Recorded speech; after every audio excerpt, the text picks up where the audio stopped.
We seem to be headed on a collision course for the end of judicial review, I would suspect. It seems like that's where we are headed.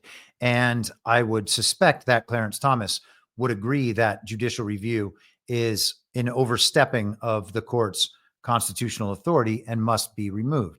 A judge cannot decide that the executive, the plenary authority of the executive branch as president, cannot fire workers in the executive branch. He is the plenary authority of the executive branch as outlined in the original Constitution.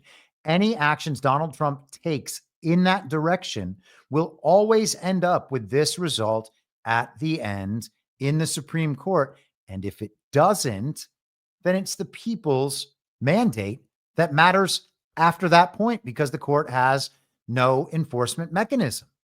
And you have to think about this going on down, and you can relate it to criminal trials. All court proceedings were supposed to be jury trials so that the jury of the American people, who were meant to be a representative sample of the American people, could weigh in not only on the matter before them, but on whether or not the law as written itself was constitutional and therefore a law that mattered, a law that was passed and mattered by the people's legitimate representatives with the mandate of the people, of, by, and for the people. And so you can go down and look at a criminal case in a state.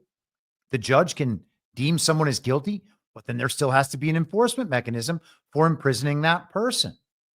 And you take the decision away from the judge for the jury in the trial to determine not only whether or not the person's guilty, but whether or not the law itself should stand. All of these things are always decisions that ultimately rest with the people. And the people have to assert that level of power, or else their consent, as far as the government is concerned, as far as the regime is concerned, is implied through their compliance. It is, again, up to the people to understand these things and declare these things.